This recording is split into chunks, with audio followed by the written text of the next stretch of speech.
yang kedua, ubah jadi apa? Karena di peraturan biasanya kalimatnya adalah negatif. Kemudian yang ketiga, tentukan kalimatnya tidak. Dan yang terakhir, tidak ulang lagi nanti biasanya. Oke, untuk tahap pertama siapa yang mau ke depan menuliskan peraturan sekolah? Saya pengennya kelas itu bagaimana? Ayo, siapa mencapai dulu yang pertama yang peraturan kelasnya kalian bagian seperti apa? Angkat tangan.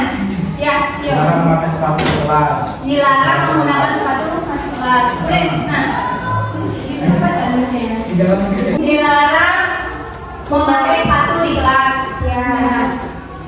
Kemudian yang kedua, ayo, apalagi peraturannya? Dilarang memakai sepatu. Angkat tangannya dari itu.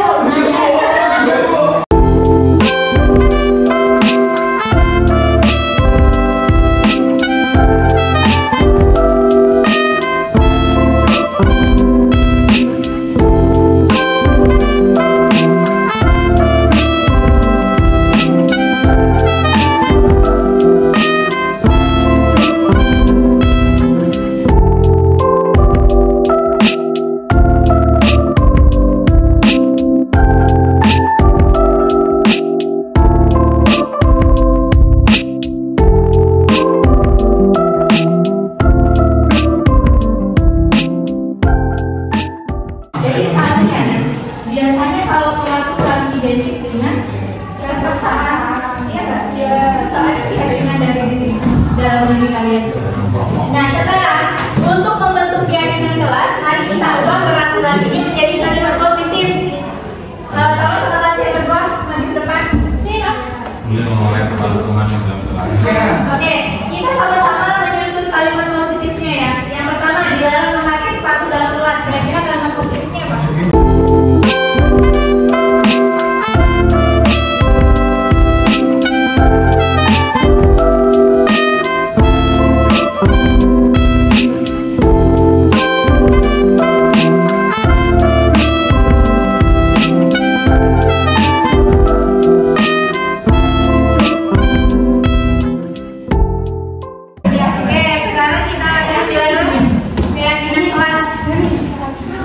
Kita susun kalimat positif tadi menjadi sebuah keyakinan kelas. Tadi sudah contohkan contoh-contoh nilai-nilai keyakinan atau nilai-nilai kebajikan.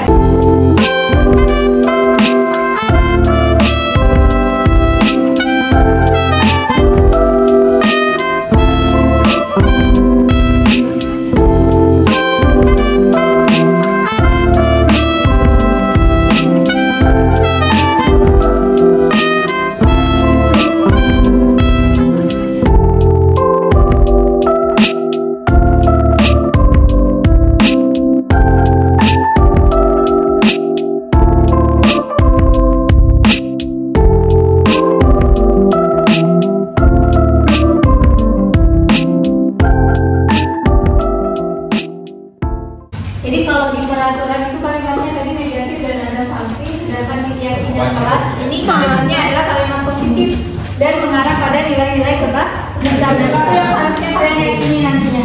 Pokoknya contohnya ini ya, coba kalian lihat. Tunggu dulu anak itu. Di keyakinan kelas 5 selalu bersikap positif, senantiasa menjadi diri terbaik, percaya dan menghormati orang lain. Tadi yang tidak membuli tadi berarti menghormati orang, berkomitmen terhadap setiap tugas, menjalankan tugas tetap laku ya kak. Senantiasa membantu atau saling tolong. Jadi di situ tidak ada perintah atau tidak ada hukuman atau tidak ada sanksi. Di situ merupakan sebuah nilai-nilai yang harusnya kalian yakini. Kalau kalian yakin seperti itu, jadi tidak perlu diperintah. Kalian jaga melakukan. Kalau sampai sini.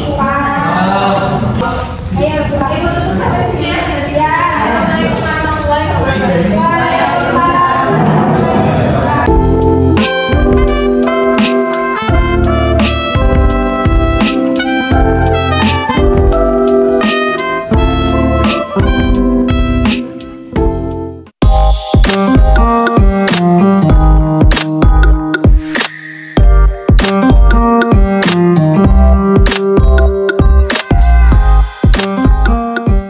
Assalamualaikum warahmatullahi wabarakatuh.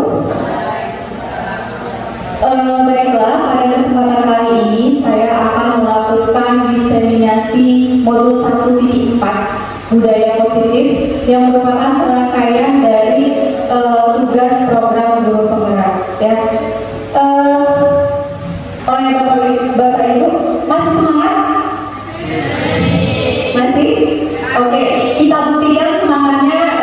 Saya minta tolong kepada Ibu untuk berdiri di sini. Ibu dan Bapak untuk berdiri di depan meja masing-masing. Di depan meja ya Ibu. Ya, jadi biar kita leluasa untuk bergeraknya. Ya, di depan meja. Silakan untuk gerakannya perhatikan video yang di depan ya Ibu. Kita yang bersama ya Ibu.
Terima kasih kepada ibu-ibu dan bapak-bapak guru yang bersedia untuk mengikuti icebreaking.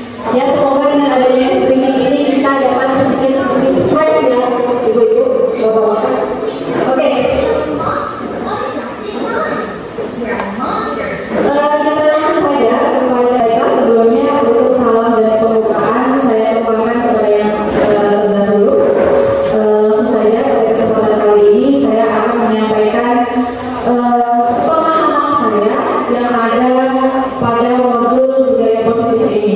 Jadi di sini ada dua hal yang akan saya lakukan.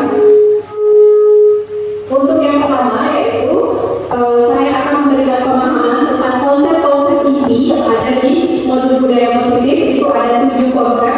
Yang pertama itu tentang perubahan paradigma belajar. Kemudian yang kedua itu tentang disiplin positif. Yang ketiga itu tentang motivasi perilaku manusia. Yang keempat tentang kebutuhan dasar manusia. Yang kelima tentang posisi kontrol restitusi. Yang keenam keyakinan kelas. Dan yang terakhir yaitu tentang segitiga restitusi. Ini banyak ya ibu-ibu untuk konsep-konsepnya. Saya harap tidak menjenuhkan. Nanti kita sedikit dengan SBI. Kan sudah dipelajari di kelas sebelumnya ya ibu ya, bapak-bapak. Oke, dan yang kedua, di sini saya akan berbagi sharing pengalaman tentang pembelajaran yang didapat setelah saya menerapkan konsep-konsep dalam budaya positif ini.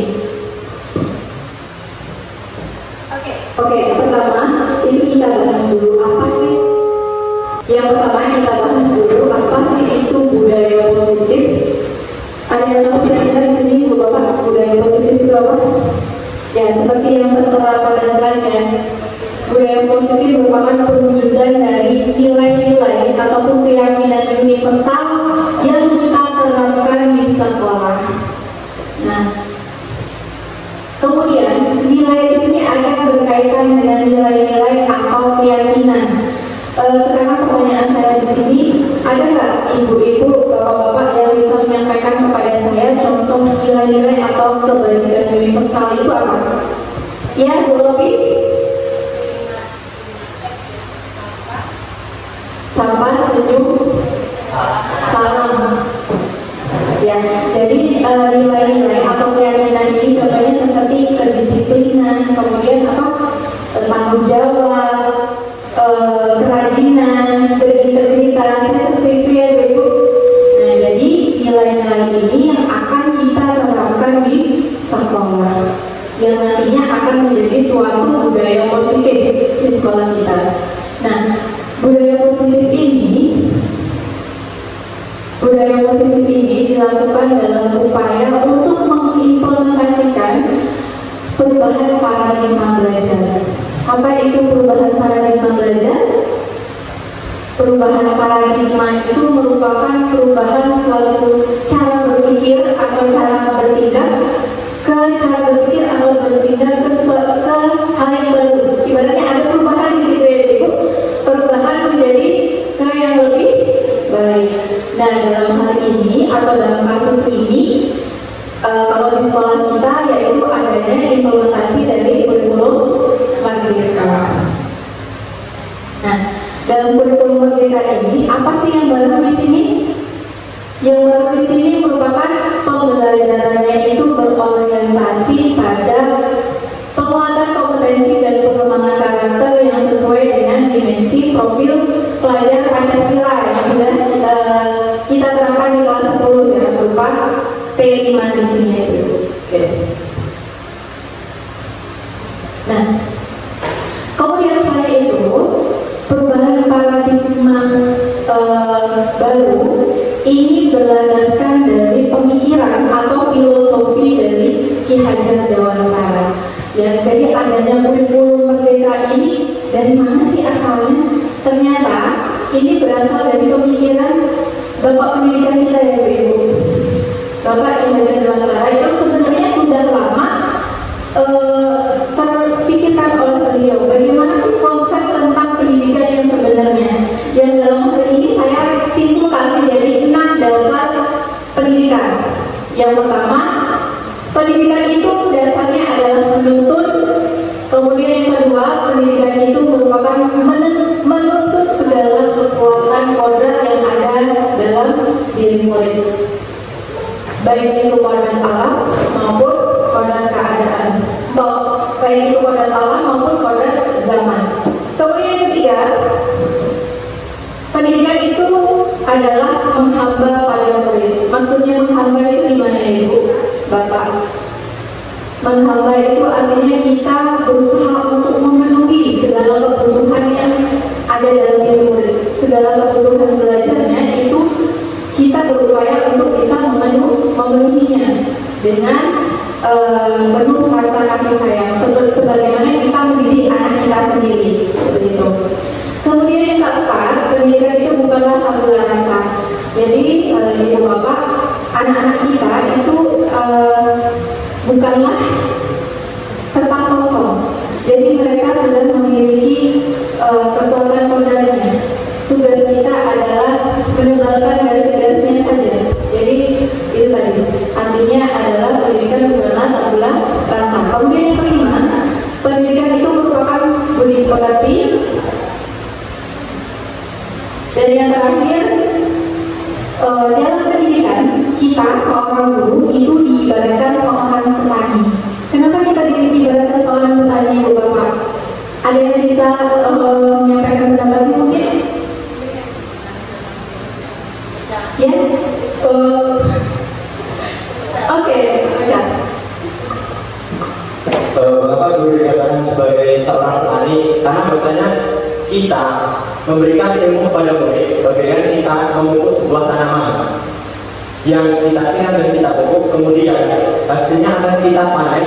Ketika perawatan itu baik, seperti kita memberikan ilmu kepada murid yang baik, maka hasilnya akan baik juga. Seperti itu. Terima kasih kepada Pak Ocan. Atau kita beri tepuk mantul ya, Ibu Bapak. Tepuk mantul kepada Pak Ocan ya. Tepuk mantul.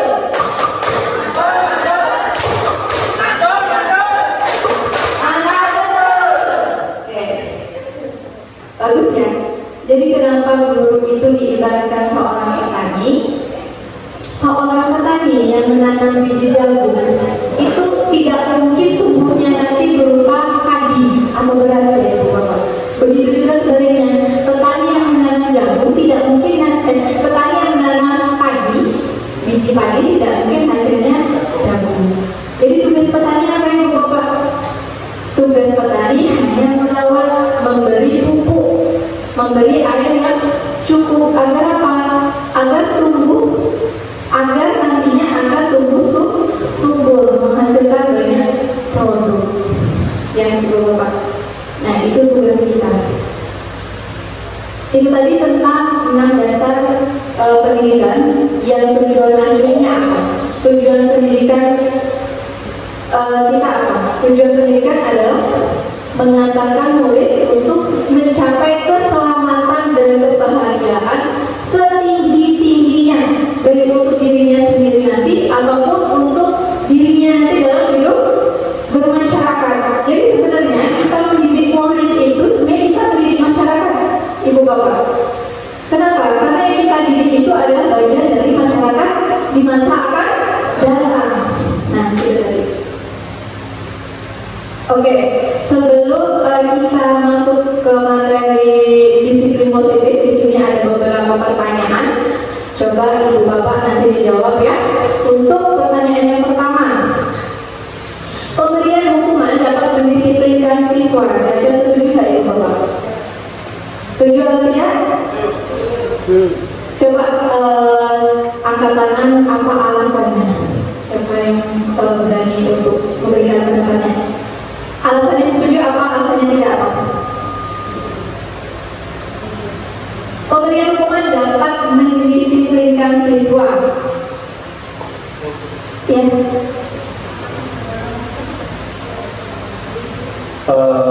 Kan pemberian hukuman dapat mendisiplinkan siswa. Seperti yang dijelaskan oleh Ibu Rini kemarin, bahwasanya disiplin merupakan salah satu cara mengukuhkan diri agar tercapainya suatu tujuan. Artinya kita seorang guru itu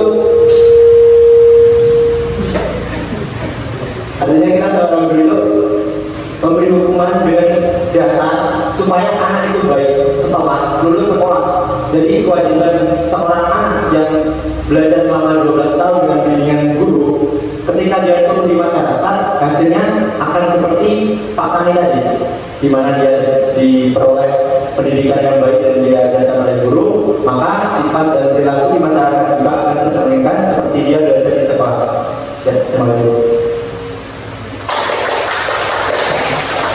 Jadi kesimpulannya Pak udah setuju? Oke, setuju. Kemudian yang kedua, pemberian hadiah dapat meningkatkan prestasi siswa. Setuju nggak ya Bapak? Setuju. Simpan dulu ya Bapak. Kemudian guru harus mampu memberikan solusi untuk siswa bermasalah. Setuju? Yang terakhir, guru berperan sebagai teman bagi siswa. Setuju?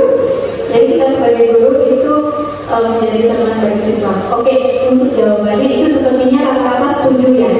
Nah, silakan nanti disimpan dulu ya Ibu Bapak untuk jawabannya. Nanti Ibu Bapak akan tahu lebih memahami jawabannya yang sebenarnya setelah kita mengikuti serangkaian materi ini ya. Oke, lanjut. Kita masuk ke disiplin positif. Cobalah buka. Nah, di sini kita akan bermain game sebentar, namanya cobalah buka. Saya mengharapkan untuk Ibu Bapak berpartner satu pasang, berarti 2 orang ya, satu pasang. Untuk yang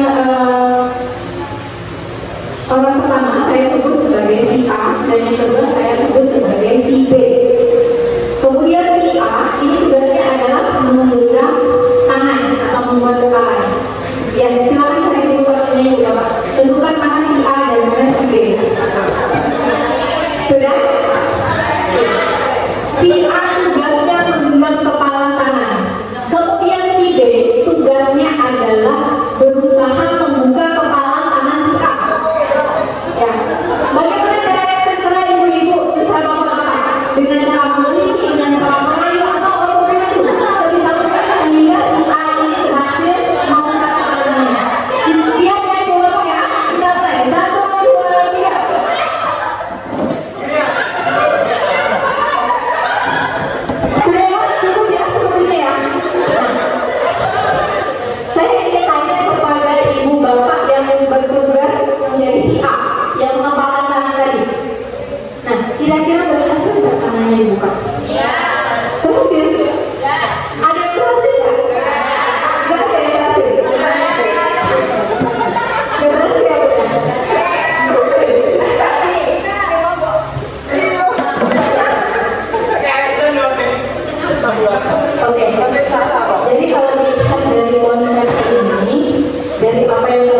Nah, di sini ada teori kontrol menurut Dr. William Glasser.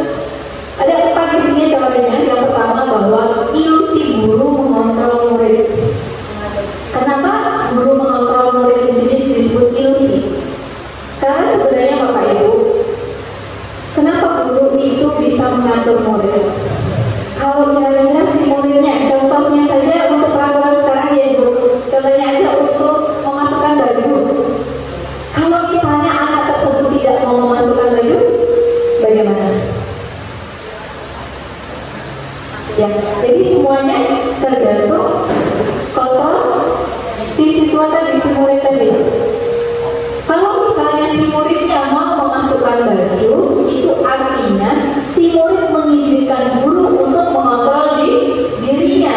Murid yang memberikan izin guru untuk mengontrol dirinya. Nah itu. Kemudian yang kedua, ilusi bahwa semua penguatan positif, efektif dan bermanfaat. Nah sebenarnya untuk penguatan positif itu hanya bersifat sementara, ya tidak akan selamanya. Yang ketiga, ilusi bahwa kritik dan membuat orang merasa bersalah dapat menguatkan karakter. Apa ya Ibu? Kira-kira kritik itu dapat menguatkan karakter atau tidak? Malah terkadang kritikan itu membuat merasa seseorang itu rendah diri ya begitu. Rendah diri, kemudian mereka biasanya melakukan dialog yang negatif pada dirinya. Berdialog negatif ya. Kemudian yang terakhir, ilusi bahwa orang dewasa memiliki hak untuk memaksa. Sama seperti kita sebagai seorang guru kan posisinya adalah sebagai seorang orang yang dewasa. Kemudian murid itu yang lebih muda dari kita. Apakah kita itu memiliki hak atau memiliki kekuasaan untuk memaksa si murid? Tidak ya. Jadi bukan mentang-mentang untuk kita yang lebih dewasa, kita tidak berhak untuk mengatur murid. Ya. Nah, disiplin diri ini berkaitan dengan kontrol diri tadi. Dalam kontrol diri ini, dia mengacu pada nilai-nilai kebajikan. Bagaimana biar agar kita memiliki kontrol diri tadi, Ibu, yang tidak perlu diatur orang lain? Bagaimana caranya? Caranya yaitu kita harus memiliki atau meyakini nilai-nilai kebajikan. Yang dalam hal ini di sekolah kita itu mengacu pada P3, Profil Pelajar Pancasila. Nah itu. Kalau kita sudah memiliki kontrol diri yang bagus, artinya kita sudah memiliki motivasi intrinsik, artinya motivasi yang berasal dari diri kita sendiri, dari dalam. Nah, itu konsep tentang disiplin positif. Kemudian kita lanjut ke konsep berikutnya, yaitu tentang motivasi perilaku. Nah, di sini pada motivasi perilaku, di sini ada 3 teorinya. Yang pertama yaitu perilaku itu sejatinya adalah untuk menghindari ketidaknyamanan atau hukuman. Betul nggak kira-kira Bu Bapak? Terkadang betul ya, kita melakukan sesuatu itu karena takut akan hukuman. Contohnya, ketika kita berkendara, ada polisi di simpang ke sana, otomatis mau nggak mau kita harus memakai helm. Itu artinya untuk menghindari hukuman. Nah, untuk teori motivasi ini adalah tingkatan motivasi yang paling rendah. Nah itu. Kemudian yang kedua, bahwa perilaku yang kita lakukan itu untuk mendapatkan imbalan atau penghargaan dari orang lain. Nah kira-kira kalau misalnya untuk mendapatkan penghargaan dari orang lain, itu akan bertahan lama nggak apa yang kita lakukan? Tidak ya, karena itu berasal dari motivasinya berasal dari eksternal, bukan dari diri kita. Karena ada iming-iming tadi berupa penghargaan. Nah ini setingkat lebih tinggi levelnya dari menghindari ketidaknyamanan atau hukuman tadi. Nah kemudian terakhir, perilaku dilakukan untuk menjadi orang yang mereka inginkan dan menghargai diri sendiri dengan nilai-nilai yang mereka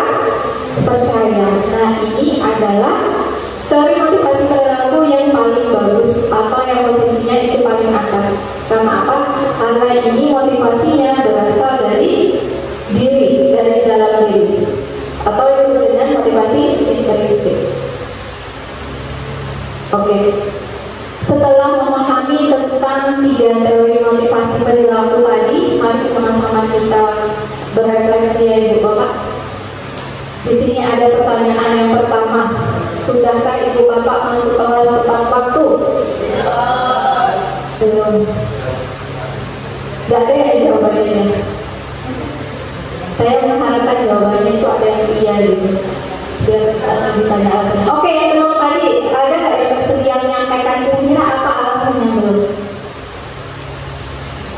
Ada yang bersedia menyampaikan?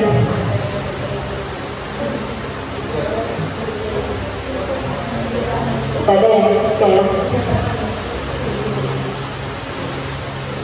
Bu Indi, bersedia untuk menanggapi pertanyaan saya? Ya, terkadang ya ibu bapak, kita masuk ke tepat waktu itu karena apa? Karena sudah jadwalnya bu, sudah apa ya rasanya biasa kalau tepat waktu. Karena kalau nggak tepat waktu nanti kena omong sama yang lain, jadi omongan orang lain itu masuknya terus misalnya seperti itu ya. Atau alasan lain apa misalnya? Oh takut ditegur sama kepala sekolah, ya Pak Angga misalnya ya. Jadi kita biasanya masuk tepat waktu itu karena ada faktor eksternal tadi, entah itu ditegur orang lain, entah itu dikucilkan orang lain. Kemudian, nah sama-sama kita berefleksi, kira-kira yang bagusnya seperti apa ibu bapak? Kita masuk kelas tepat waktu itu karena apa? Ayo ibu, oke, ibu Ica, coba sampaikan.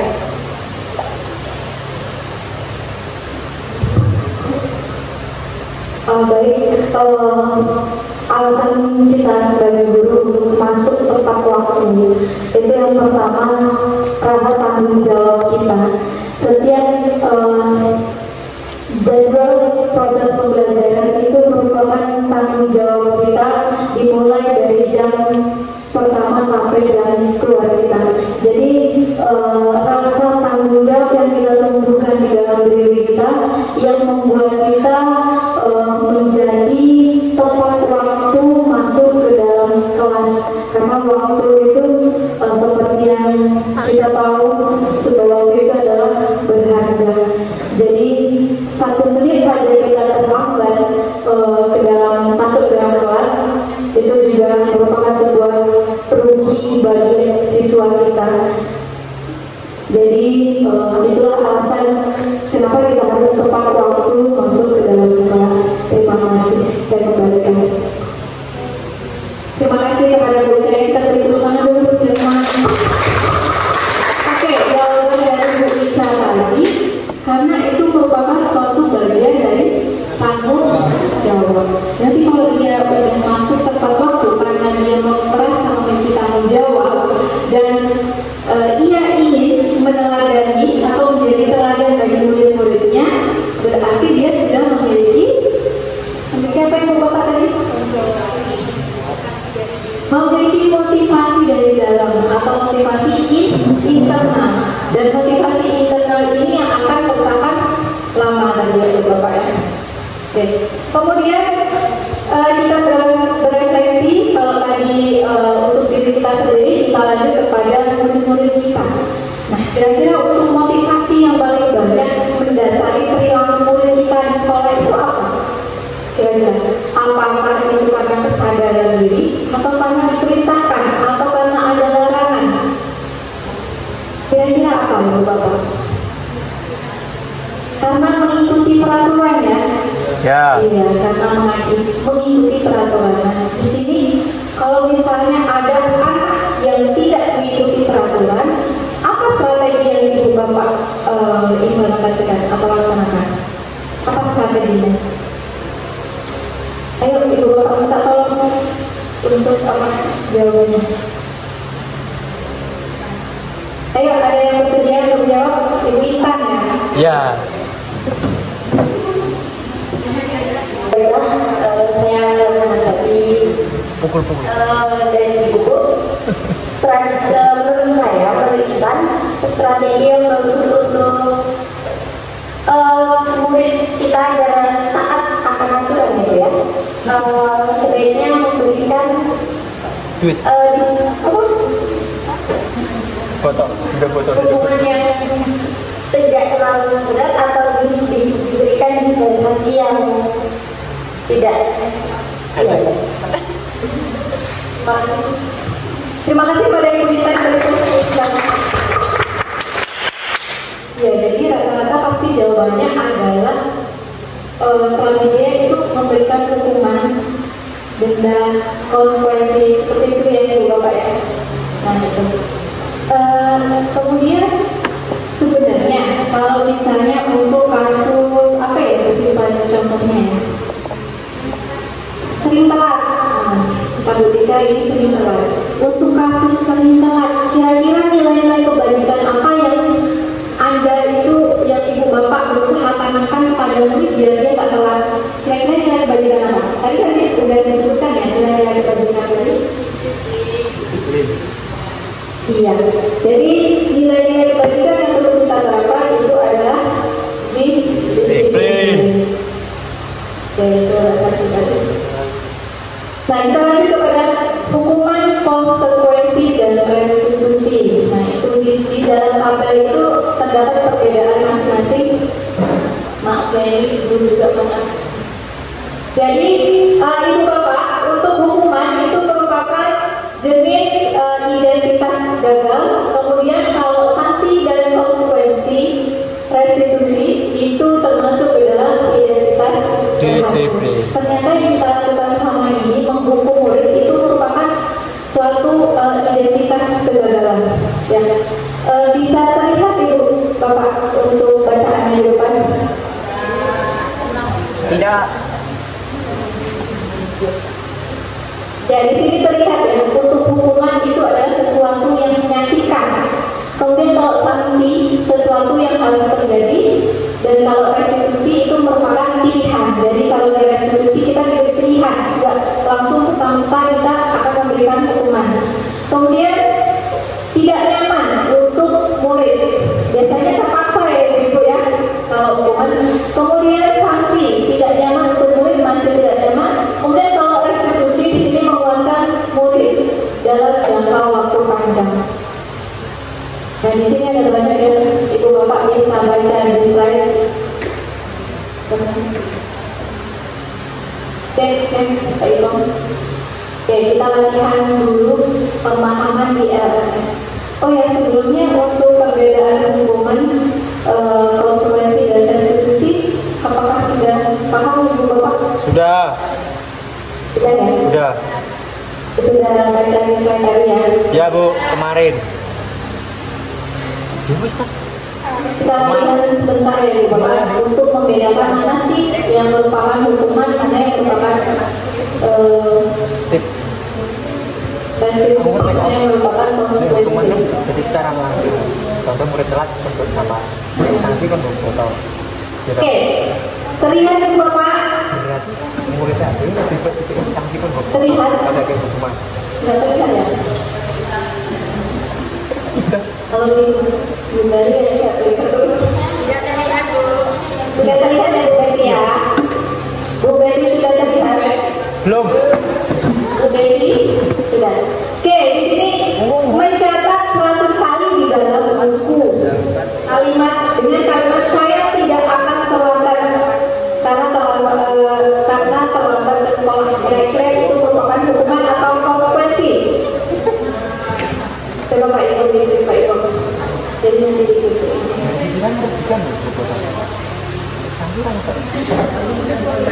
Konsekuensi ya. Kemudian di sini lari mengelilingi lapangan basket 2 kali karena terlambat hari di sekolah. Kira-kira hukuman atau konsekuensi? Oke, benar. Selanjutnya membersihkan coretan yang dibuatnya di meja tulis. Konsekuensi. Betul ya? Lanjut. Murid diminta untuk push up 15 kali karena tidak menggunakan masker. Oke, lanjut Pak Ibu. Menggantikan kertas tugas teman lain yang telah dicoret-coret. Konsekuensi. Pak Ibu. Sepertinya Ibu dan Bapak sudah paham ya mana yang hukuman, mana yang konsekuensi. Kira-kira apa perbedaan antara hukuman dengan konsekuensi dari beberapa contoh yang saya berikan tadi?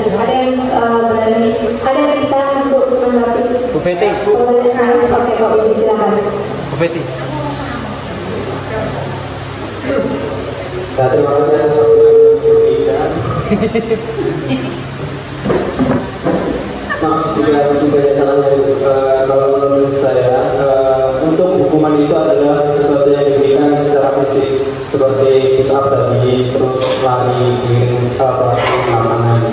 Dan sedangkan sanksi itu adalah tindakan yang terjadi atas perbuatan tersebut, seperti mengganti kertas dengan jawaban yang coret-coretnya seperti tadi.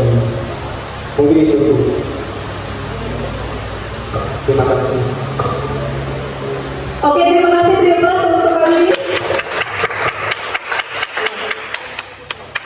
Jadi untuk hukuman itu biasanya lebih kepada fisik, ya Ibu Bapak. Kemudian kalau hukuman itu terkadang tidak sesuai antara apa yang dia perbuat dengan hukumannya tadi. Misalnya contohnya tidak bawa masker tapi hukumannya lari dari lapangan. Kemudian kalau untuk konsekuensi itu biasanya relate dengan apa yang dia lakukan. Contohnya yang disampaikan Pak Widi tadi, benar ya? Contohnya apa tadi Pak Widi? Iya, kertas lembar. Dia menggantikan kertas lembar jawaban yang sudah dicoret-coret. Kemudian di sini ada kalimat dihukum oleh penghargaan. Ternyata penghargaan itu menghukum ya Ibu Bapak ya. Mari kita lihat ya. Dihukum oleh penghargaan. Yang pertama itu hanya efektif dalam jangka waktu tertentu. Kemudian yang kedua bergantung pada penghargaan yang diberikan serta kehilangan motivasi dari dalam. Dan yang terakhir menjadi tidak menyadari tindakan baik yang telah dilakukan. Nah ternyata seperti itu penghargaan. Contohnya apa? Contohnya untuk anak kita ada sendiri ya Ibu Bapak. Kalau misalnya ada nggak di sini Ibu Bapak yang pernah menjanjikan ke anaknya kalau misalnya juara 1 atau masuk 3 besar nanti akan dapat hadiah dari Ibu Bapaknya? Ada. Ada yang pernah menjanjikan? Ada. Apalagi kalau misalnya untuk hadiah, untuk penghargaan atau hadiahnya itu yang besar ya, yang harganya cukup mahal. Contohnya kalau masuk 3 besar dapat motor atau dapat handphone itu kan menggiurkan ya Ibu Bapak. Nah, sehingga kalau misalnya penghargaan itu seperti itu merupakan motivasi yang berasal dari luar atau motivasi eksternal, sehingga itu hanya dapat bertahan dalam jangka waktu yang pendek. Dia tidak memiliki keinginan dari dalam memang benar-benar ingin juara, tetapi yang dia ingin adalah hadiah atau penghargaan tadi. Oke.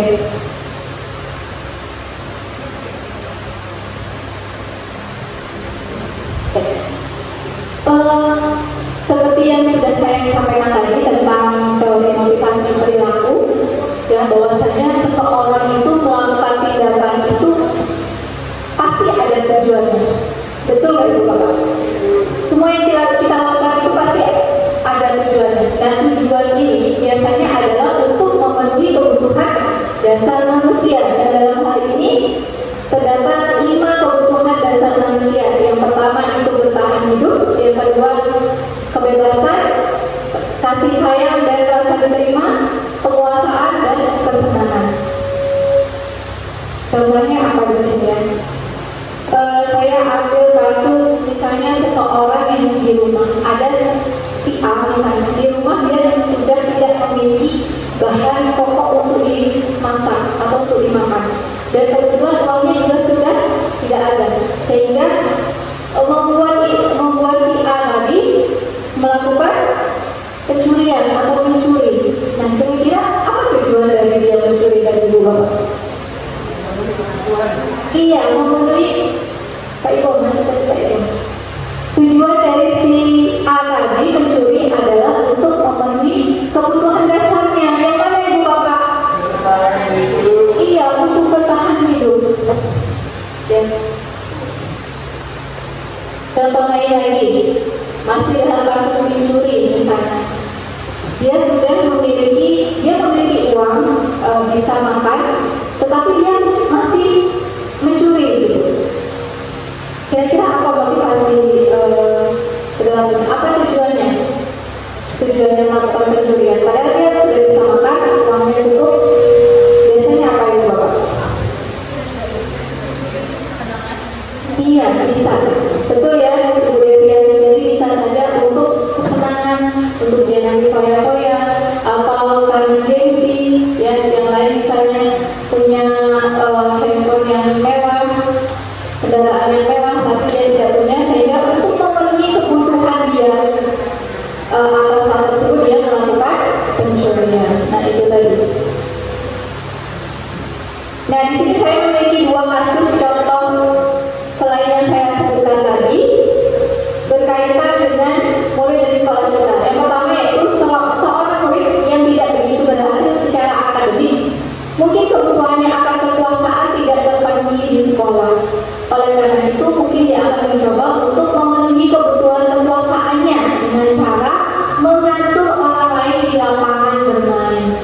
terpenuhi kebutuhan akan kekuasaannya, dia berusaha di luar kelas tadi, dia berusaha untuk mengatur orang lain.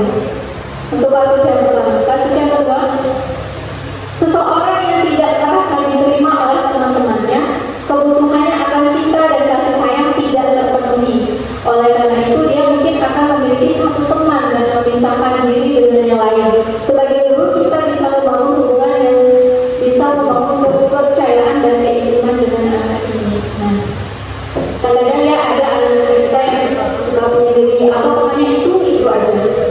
Nah, kira-kira kebutuhan apa yang belum terpenuhi di sini, Bapak? Berdasarkan 5 kebutuhan tadi, yaitu kebutuhan akan cinta dan kasih sayang. Oke, kita masuk ke konsep materi selanjutnya, yaitu tentang posisi kontrol. Ya, tadi sudah kita pahami sama-sama, sudah kita pelajari bahwasanya yang memiliki kontrol atas diri kita ya, diri kita sendiri. Nah, di sini terdapat 5 posisi kontrol guru ya Ibu Bapak. Yang pertama itu sebagai penghukum, yang kedua merasa bersalah, yang ketiga sebagai teman, yang keempat sebagai pemantau, dan yang terakhir sebagai manajer. Nah, ini berurutan ya. Posisi kontrol dimulai dari yang terendah. Yang terendah di sini yaitu penghukum ke yang paling atas atau yang paling bagus dan disarankan untuk diimplementasikan, yaitu sebagai manajer. Oke.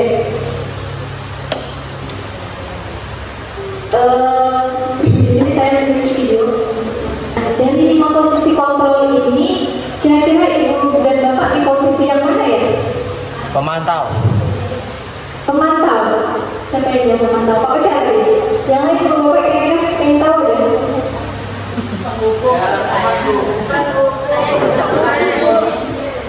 Kayaknya rata-rata penghukum ya Ibu Bapak ya. Kita cuma teman. Kita lihat mana yang paling bagus. Oh, Ricci ya. Teman ini ya, berarti bisa jadi teman ini. Oke, kita lihat aja dulu ini untuk slide-nya. Ya, nanti kita lihat videonya. Sebelumnya kita tetapkan tulisannya. Contoh penerapan 5 posisi kontrol guru. Dalam hal ini kasusnya adalah siswa tidak memakai atribut lengkap saat upacara bendera. Kalau dia posisinya sebagai penghukum, tadi siapa penghukum tadi? Kalau misalnya dia sebagai penghukum, biasanya dia akan menyuruh si murid tadi untuk hormat bendera selama 1 jam. Untuk posisi kontrol sebagai pembuat rasa bersalah, ada tadi sini Bapak yang posisinya sebagai pembuat rasa bersalah. Pak Jody. Ini juga ya. Nah, biasanya kalau posisi merasa bersalah itu akan membuat siswa itu merasa bersalah gitu ya Bapak. Dan biasanya itu pertanyaannya itu membutuhkan keheningan. Harus seminggu. Kemudian kita tanya-tanya dengan pertanyaan yang membuat dia merasa bersalah. Ini di sini pertanyaannya adalah berapa kali Ibu dan Bapak harus memberitahu kamu? Kamu selalu saja mengecewakan. Dan di situ ada kata-kata kecewa dari diri kita sebagai seorang guru. Nah, itu posisi membuat merasa bersalah. Kita lanjut Pak Ibu. Nah, di posisi sebagai teman, saya lihat tadi Pak Migi ya. Nah, kira-kira pertanyaannya seperti apa untuk murid dia tidak memakai atribut lengkap tadi? Nah, di sini, ayo dong ikuti aturan sekolah. Tolong bantu Ibu Bapak ya, sekali ini aja. Ya sudah, tidak apa-apa. Lain kali jangan berbuat seperti ini lagi ya. Nah, kira-kira itu kalau posisinya sebagai teman. Cuma Tolong teman. sekali ini aja. Tolong Ibu, tolong Bapak. Ayo dong ikutin aturan sekolah. Nah, itu posisi kita sebagai teman. Kemudian kalau sebagai pemantau, kira-kira kalimatnya apa? Kamu sudah melanggar peraturan sekolah. Kamu tahu konsekuensinya? Setelah upacara, kamu beli atributnya ke koperasi dan jangan diulang lagi. Nah, biasanya kalau pemantau ini dia lebih ke perhitungan. Dia kembalikan lagi ke peraturan Peraturan sekolah. Apa? Hubungannya apa? peraturan di sekolah bagaimana? Tetapi ini levelnya lebih tinggi setingkat dari Teman. posisi sebagai teman. Dan yang terakhir, ini yang paling bagus itu adalah posisi sebagai manajer. Kira-kira ada nggak ibu bapak di sini yang sudah menerapkan posisinya sebagai manajer? Ada. Ada? Ya. Oke, bagus sekali Pak Ucaya. Butika. Nanti bisa jadi teladan bagi ibu dan bapak. Nah biasanya kalimatnya seperti ini ya. Apa kamu tahu kesalahanmu? Kira-kira bagaimana cara kamu untuk memperbaiki kesalahan? Dan di sini ada kalimat atau kata-kata yang kita meminta solusi dari anak itu sendiri. Jadi bukan kita yang memberikan solusi. Kita memberikan kesempatan kepada murid untuk memperbaikinya. Ya. Nah itu tadi untuk contoh dalam bentuk kalimat. Untuk dalam bentuk videonya akan kita saksikan bersama. Perhatikan ini untuk posisi hukum ya ibu bapak.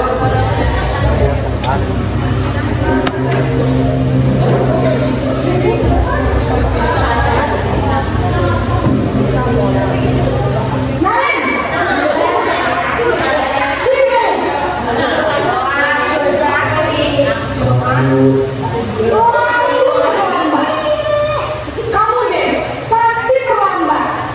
Maaf Bu, saya Apa coba? Alasan kamu apa lagi? Udah. Kapan sih kamu tidak terlambat? Gini saya. Malas sekali ya kamu jadi anak. saya Dasar pemalas. Gak kapok-kapok sih kamu. Sudah berapa kali terlambat? Sana, kamu keliling lapangan basket 2 kali. kenapa saya harus keliling lapangan basket Bu? Kenapa? Kamu melawan ibu. Berani-beraninya jawab. Sudah terlambat, masih berani jawab nggak? Sekarang keliling lapangan basket 5 kali sekalian. Biar kamu cepat pergi sana ke lapangan basket. Posisi pemukul biasanya berbicara dengan nada tinggi, menghadut, menunjuk-nunjuk, menyakiti, dan menyindir. Hukuman bisa berupa fisik maupun psikis. Ini dan Bapak Guru hebat. Dampak yang terjadi pada murid ketika guru berada pada posisi pemukul adalah murid cenderung akan memberontak, bahkan menyimpan dendam. Contohnya adalah kami ini. Kita lanjut ke posisi berikutnya, membuat kelas bersalah.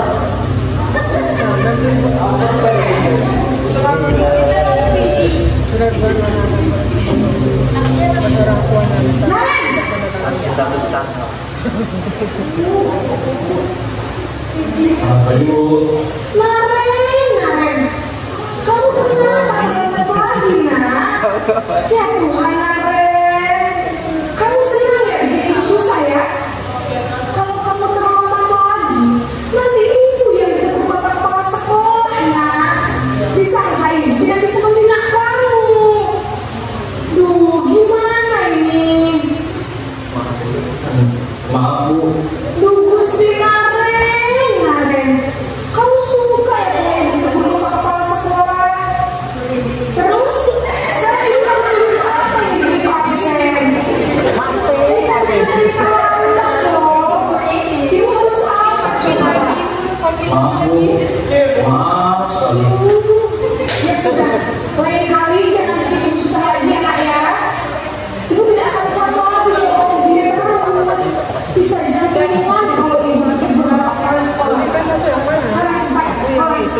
Maaf ya Bu, maaf sekali. Di atas teman apa? Sebelum manajer. Posisi membuat rasa bersalah, berbicara dengan nada tenang, cenderung lembut. Namun kata-kata yang diutarakan membuat murid merasa menjadi orang yang gagal, memandang buruk dirinya sendiri, merasa tidak berharga, dan tidak sanggup membahagiakan orang lain.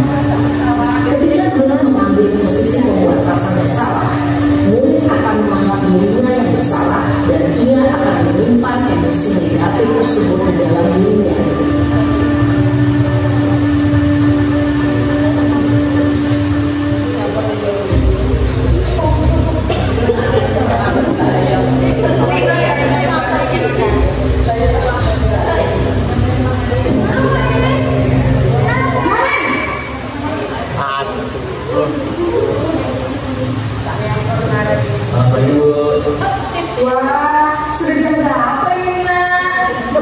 terlambat lagi ya sayang.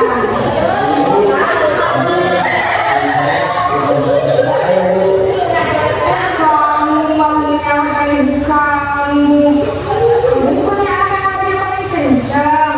Kok terlambat sih? Iya Bu, saya memang terlambat dulu tadi. Jadi biar Bu saya kencang, tetap gak kencang Bu. Ya sudah sana, nanti lain kali larinya lebih kencang lagi ya. Biar gak terlambat lagi. Bikin sama ibu, demi ibu. Bisa kan? Bisa lah Bu. Ya sudah sana di sekolah, ibu beresin urusan absen kamu. Kamu ini ada-ada saja. Itu ya kalau tidak ada Dalam posisi teman, guru berbicara dengan nada suara ramah, akrab, cenderung bersinggah gurau untuk menjaga suasana tetap santai. Murid akan merasa senang, aman, dan akrab dengan guru. Identitas yang tercipta adalah identitas sukses atau berhasil. Namun, perlu diingat, karena ini masih dorongan eksternal, maka ada faktor ketergantungan dari murid kepada orang tertentu. Di sini, guru absennya, sehingga di lain waktu, murid bisa berperilaku baik, namun hanya kepada orang-orang tertentu saja.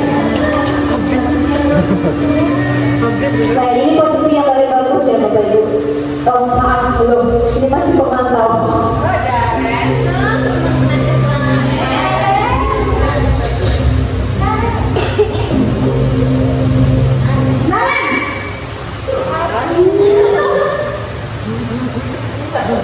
Selamat pagi Bu. Nah, apa peraturan sekolah kita tentang jam berapa kita harus masuk sekolah, nak? Kita harus di sekolah jam 7 Bu. Iya betul, sekarang sudah jam 7.20. Nah, sudah tahu konsekuensinya jika terlambat hadir. Paham Bu.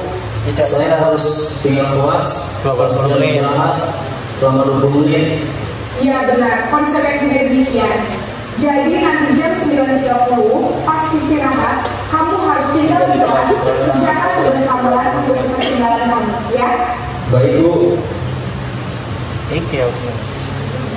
Posisi pemantau mengandalkan penghitungan atau data untuk mengontrol murid. Guru mengarahkan murid berdasarkan peraturan dan konsekuensi. Seorang pemantau menunjukkan bahasa tubuh dan ekspresi wajah yang datar dan cenderung formal. Ini terakhir kemarin pengawasan dari Ibu Bapak ya. Sudah terima kalinya.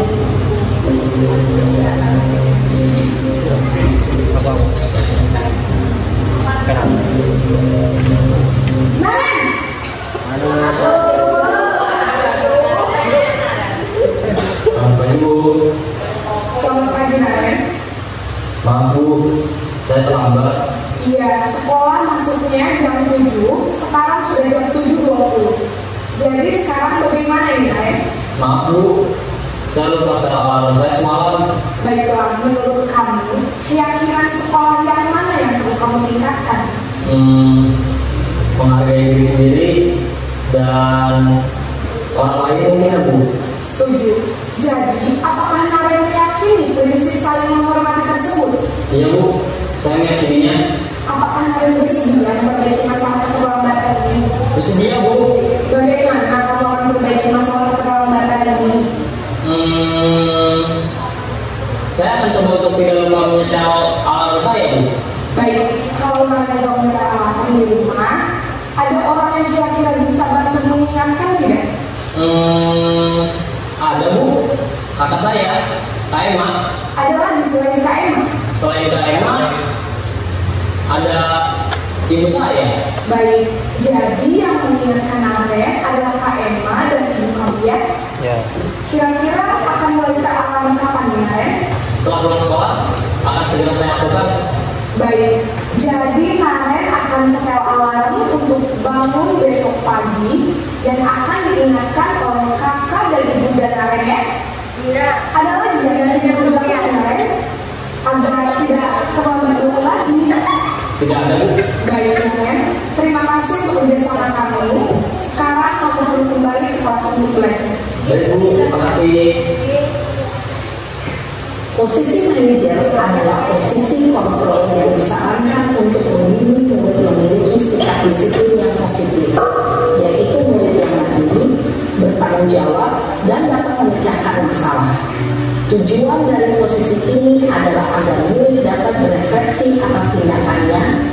Guru akan dengan tulus memberikan pertanyaan-pertanyaan bermakna, sehingga membuat murid dapat belajar dari kesalahannya dan mencari sebuah solusi untuk menyelesaikannya.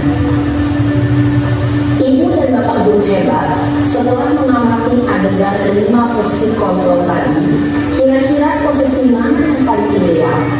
Posisi mana yang dapat menunjang motivasi intrinsik murid? Ya, Ya, baik Bapak Ibu, jadi sudah jelas ya Bapak Ibu apa perbedaan untuk posisi kita sebagai penghukum, sebagai pembuat merasa bersalah, sebagai teman, sebagai pemantau, ataupun sebagai manajer. Yang mana diharapkan untuk kita, Ibu Bapak Guru di sekolah itu dapat menerapkan posisi manajer di sekolah. Kira-kira bisa ya Ibu Bapak ya? Insya Allah. Nah, ini adalah tabel perbedaan dari 5 posisi kontrol tadi. Dilihat dari bagaimana guru berbuat atau bagaimana perkataan guru, kemudian bagaimana hasilnya dari kelima posisi kontrol tadi. Dan terakhir Pak Ibu. Nah, itu tadi.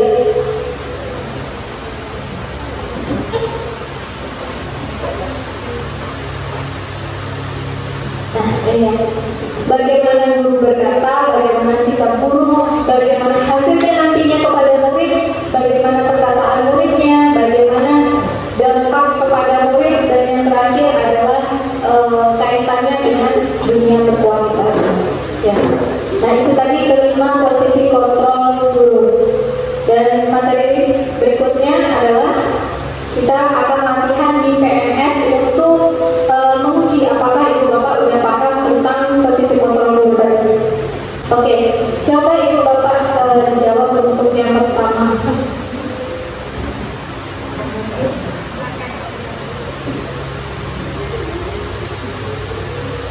Isilah kolom siapa yang saya kecewa sekali dengan kamu. Kira-kira posisi kontrol apa itu Ibu Bapak? Membuat merasa bersalah. Next. Betul ya? Kemudian yang berikutnya, ibu kejar aku karena ibu guru sayang aku.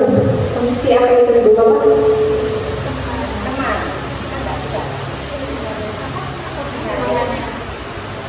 Oh, di sini siapa yang mengatakan dengan posisi kontrol mana yang sering mengucapkan pernyataan-pernyataan berikut? Ibu kejar aku karena ibu guru sayang aku. Kira-kira kebutuhan apa yang ingin dipenuhi dari si anak? Iya, cinta dan kasih sayang. Ya, betul ya. Kemudian kalau untuk perkataan aku hebat kan, bisa bikin ibu kejar aku. Kira-kira apa? Ibu hebat kan? Kalau hebat berarti penguasaan coba. Ya. Bukan yang terakhir, 2 materi terakhir, yaitu tentang keyakinan kelas. Kira-kira bagaimana cara kita untuk menerapkan disiplin positif? Salah satunya yaitu dengan membuat keyakinan kelas. Apa itu ciri-ciri keyakinan kelas? Yang pertama yaitu berupa pernyataan-pernyataan universal, kemudian dibuat dalam bentuk kalimat positif, tidak terlalu banyak, semua ikut berkontribusi dan selalu ditinjau dari waktu ke waktu. Nah, yang sering kita buat itu biasanya kalau di kelas, sebagai wali kelas apa? Atau sebagai guru metode apa? Lebih ke peraturan ya kan? Peraturan dalam belajar kimia misalnya, atau peraturan di kelas 12 IPA misalnya. Nah, seperti itu. Nah, itu bagaimana cara kita menerapkan budaya positif tadi? Caranya salah satunya yaitu dengan membuat keyakinan kelas. Peraturan tadi diganti menjadi keyakinan. Ya. Ayo. Nah, seperti apa sih contoh keyakinan kelas itu? Nah, bisa Ibu Bapak lihat ya di depan ya. Keyakinan kelas 1 misalnya.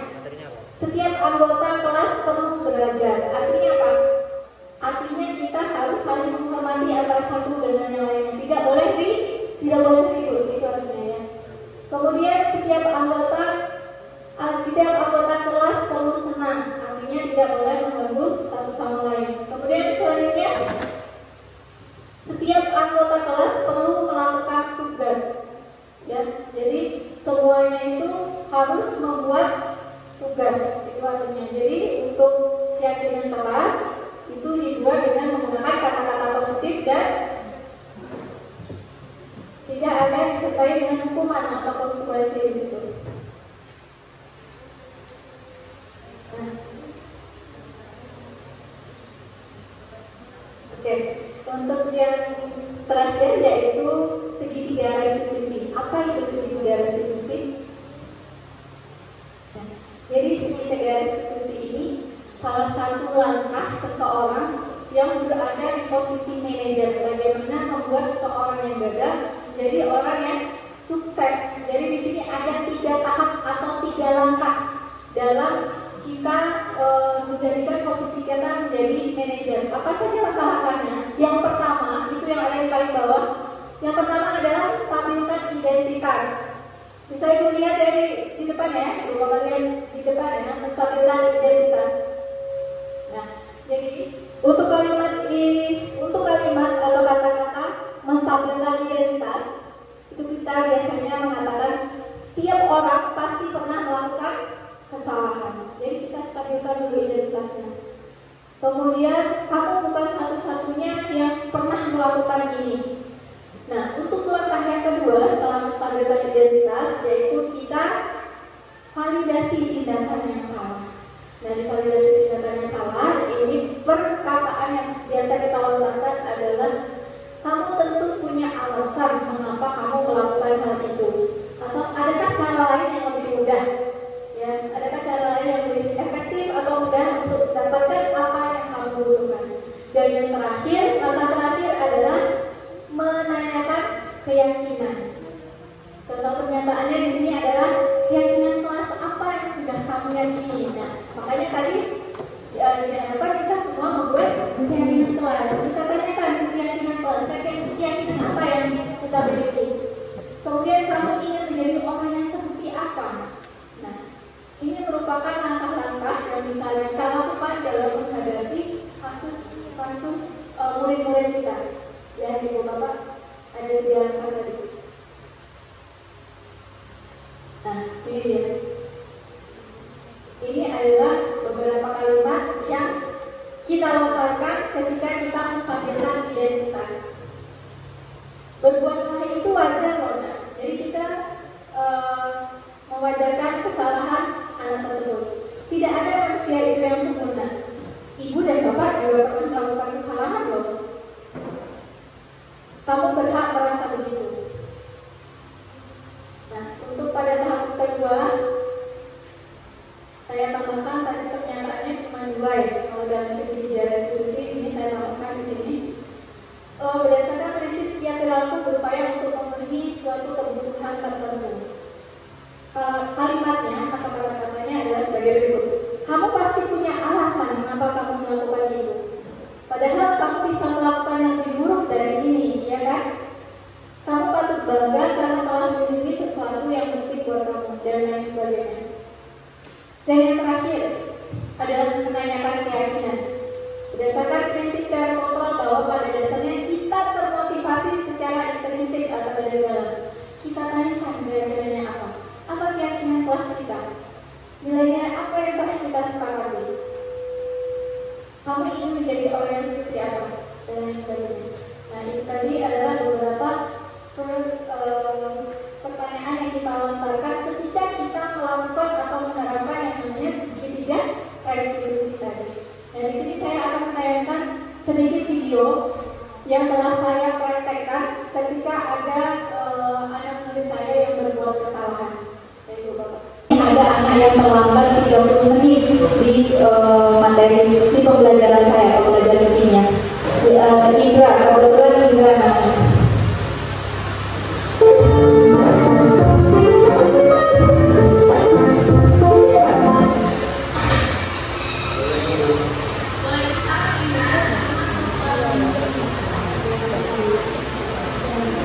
Bisa diteruskan nggak, Pak Ibu?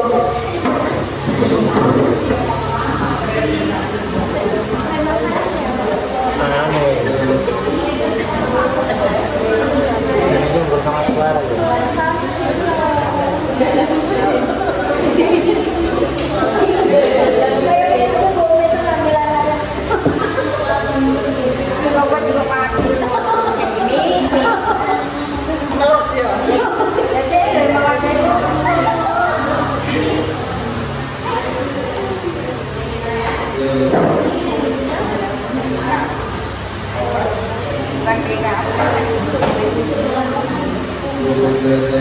yang apa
Baik, terima kasih atas waktunya Bu Umi. Saya mungkin memberikan sedikit bukan tanggapan ya, apa namanya? Iya, tanggapan.